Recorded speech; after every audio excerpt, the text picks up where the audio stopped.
Marcus stood in the belly of a roaring plane, his heart pounding as he clutched his duffel bag. The Marines had trained him to endure everything: firefights, bomb blasts, even the hollow terror of losing comrades. He had survived near-death ambushes in the desert, the kind of danger that leaves a man grateful for every breath. But now, as he stepped off the transport, it wasn't fear he felt. It was longing. His mind was filled with thoughts of Jessica, his beautiful, vibrant wife with the laughter that once carried him through dark days, and their 2 children, Lucas, the energetic soccer player, and little Emma, barely out of toddlerhood, who had his eyes. He clung to the image of them waiting at the front door, the perfect welcome home after a year of sand, sweat, and survival. But when he finally arrived, something was off. Jessica came downstairs, her hair tousled, wrapped in a silk robe. Her smile was wide but hesitant.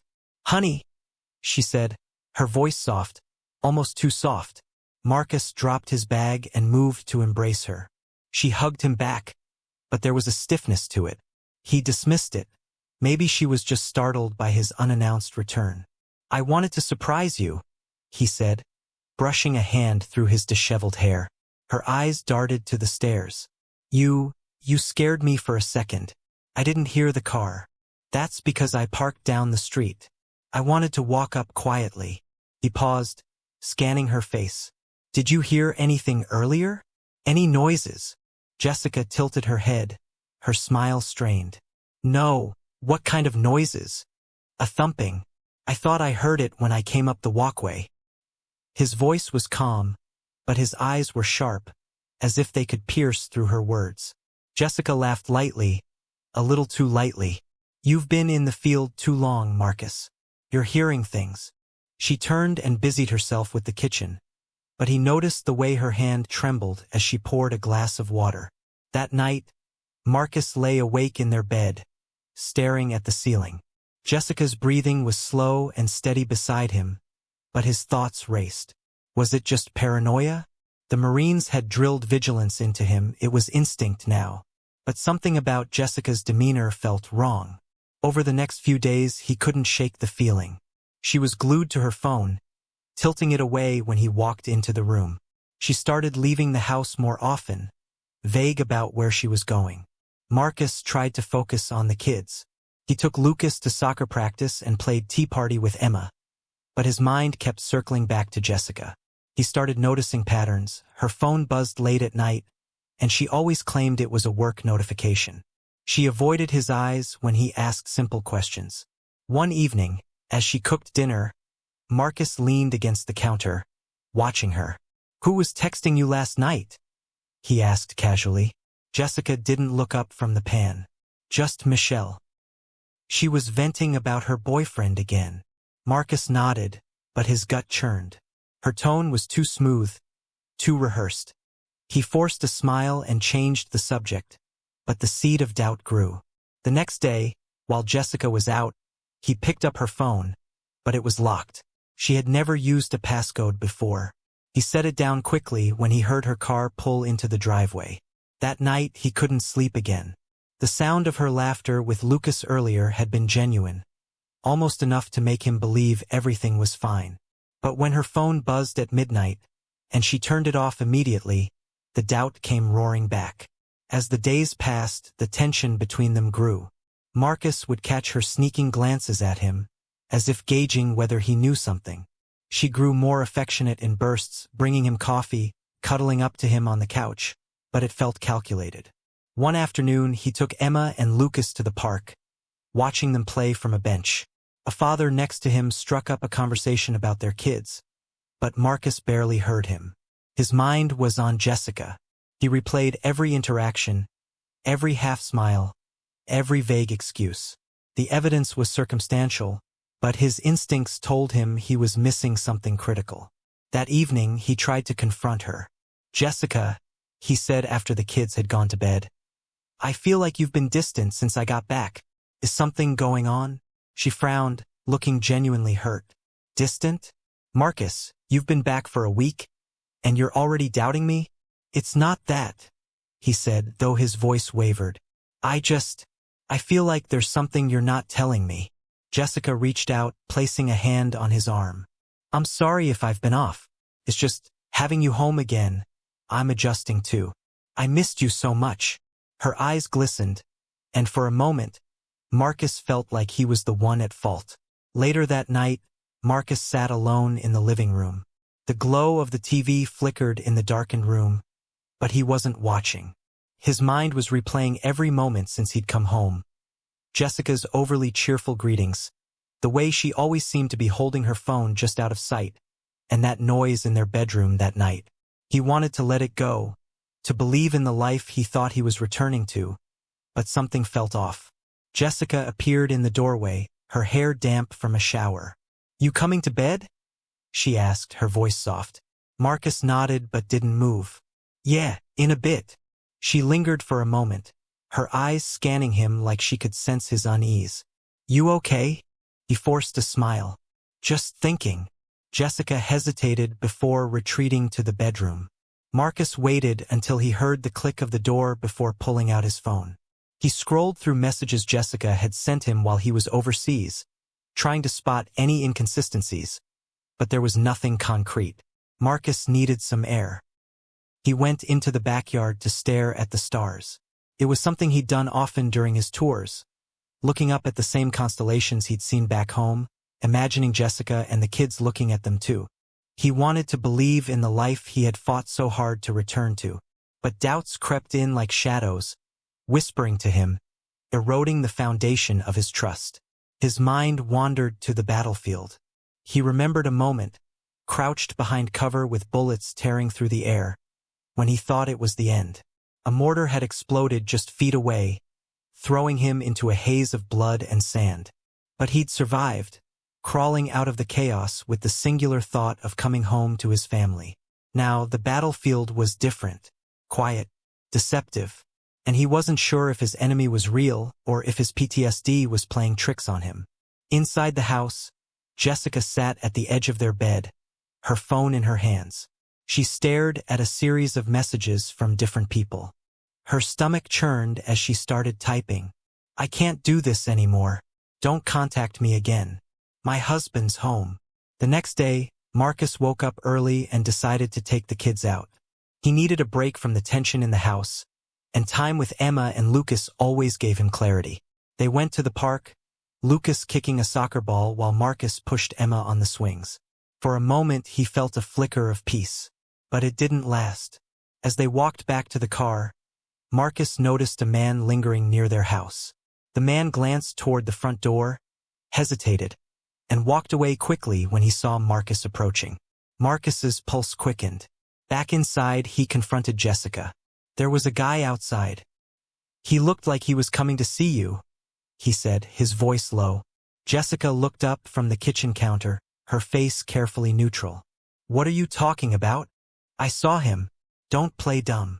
She sighed, exasperated. Marcus, you're paranoid. I don't know who you think you saw, but it's nothing. The denial only made him angrier, but he held back. He didn't want to lash out in front of the kids. Instead, he went to the garage, pacing as his thoughts spiraled. The doubts were becoming unbearable. Was it all in his head? Was his PTSD making him see things that weren't there? That night, as Jessica slept, her phone buzzed repeatedly near the bed. He ignored it at first, but another buzz piqued his interest. His eyes wide awake, he carefully slipped out the covers and crept stealthily to the other side of the bed. He hesitated, seeing his wife carelessly asleep with shut eyes toward the ceiling, his hands shaking. He knew invading her privacy wasn't right, but he couldn't let the suspicions consume him any longer. He saw an unknown number from the notifications but no name. That number kept multiplying in his head. He quietly grabbed his phone and went into the bathroom. In a silent rage, he rapidly texted the unknown number with hands trembling. Who the fuck are you? The next day, Marcus decided to focus on Lucas. His son had soccer practice, and Marcus thought it would be good to clear his head. He drove Lucas to the field, watching as the boy ran to join his team. For a moment, the sight of his son's laughter and determination eased the tension in Marcus's chest. But then his phone buzzed. It was a text from the unknown number. "She doesn't deserve you, man. Just thought you should know." His heart raced. Who was this? He quickly texted back. "Who is this?" No reply. As the practice ended and Lucas ran back to the car, Marcus tried to push the message out of his mind. But the words lingered, feeding his growing suspicions. That evening, during dinner, Marcus studied Jessica. She was chatting with Lucas about his game, her smile bright and effortless. Emma babbled happily in her high chair, smearing mashed potatoes across her plate. It all looked so normal, so perfect. But Marcus couldn't shake the feeling that it was a facade. "Jess," he said suddenly, interrupting her story. She looked up, startled. "Yeah. Who's been texting you lately?" he asked, keeping his tone neutral.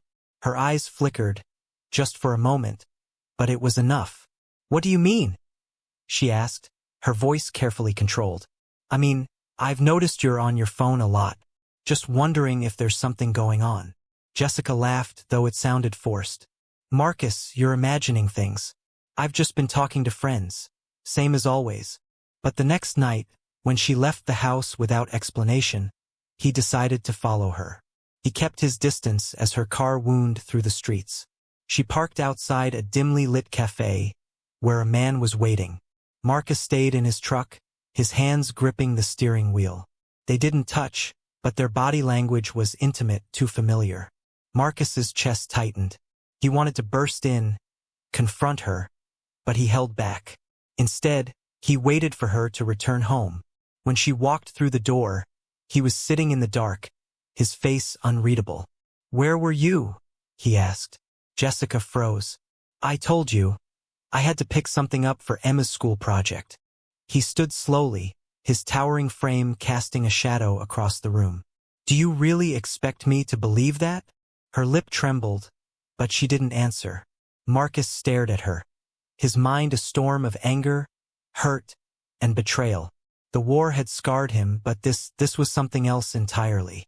For a moment, he felt his hands ball into fists, his breath coming faster. Then he looked past her, down the hall where Emma and Lucas slept. He exhaled slowly, unclenching his fists. The confrontation came the next evening. The kids were in their rooms, and Marcus had been quiet all day. Jessica noticed, but she didn't push him, afraid of what might come out. Finally, in the kitchen, Marcus spoke. "Who were they, Jessica?" She froze, her back to him. "What are you talking about?" "The men. The ones you've been texting. The ones you were seeing while I was overseas." She turned slowly, her eyes wide with a mixture of fear and defiance. "You went through my phone?" "I did. I had someone hack it one night while you were sleeping," he lied reluctantly. "How dare you?" she replied enraged. "You had no right." "Don't turn this around on me," Marcus said, his voice rising. "You lied to me. You brought strangers into our marriage while I was fighting for my life out there." Jessica started to cry. "Marcus, don't," he roared, slamming his fist on the counter. "I ended it with them," she blurted out, wet from tears. "Don't you dare try to justify this. You think ending it erases what you've done." "I was lonely," she screamed back. "You were gone for years, Marcus. I didn't know if you'd come back alive or in a body bag." Their voices carried through the house, and Lucas peeked out of his room, scared. Emma started crying in her crib. "You don't think I was lonely too?" Marcus spat, his voice breaking. "You don't think I dreamed of coming home to you, to the kids, to the life we built together? And this is what I get? This is my welcome home." Jessica sobbed, collapsing into a chair. "I'm sorry. I'm so sorry." But Marcus couldn't stop. The betrayal cut too deep. In a haze of rage and heartbreak, he lunged toward her, his hands grabbing the collars of her neck. She cried out, but his grip tightened. "Daddy, stop!" Lucas's voice cut through the fog like a bullet. Marcus turned, seeing his son standing in the doorway, tears streaming down his face. Emma wailed in the background, her tiny fists shaking the crib bars. Marcus froze, the weight of his actions crashing down on him. He released Jessica, who fell back into the chair, gasping. His heart suddenly broke into a million pieces. Without a word, Marcus walked to the door. "Marcus, please," Jessica called after him, her voice hoarse. But he didn't stop. He stepped outside into the night, the cool air hitting his face like a slap. He didn't take anything, no bag, no wallet, not even his keys. Just the clothes on his back. As he walked down the street, the sounds of his children crying echoed in his ears. He loved them more than anything, but he couldn't stay. Not like this. The war had taken pieces of him. And now, so had his wife. For Marcus, the only path left was away, into the night, leaving the life he had fought so hard to return behind him.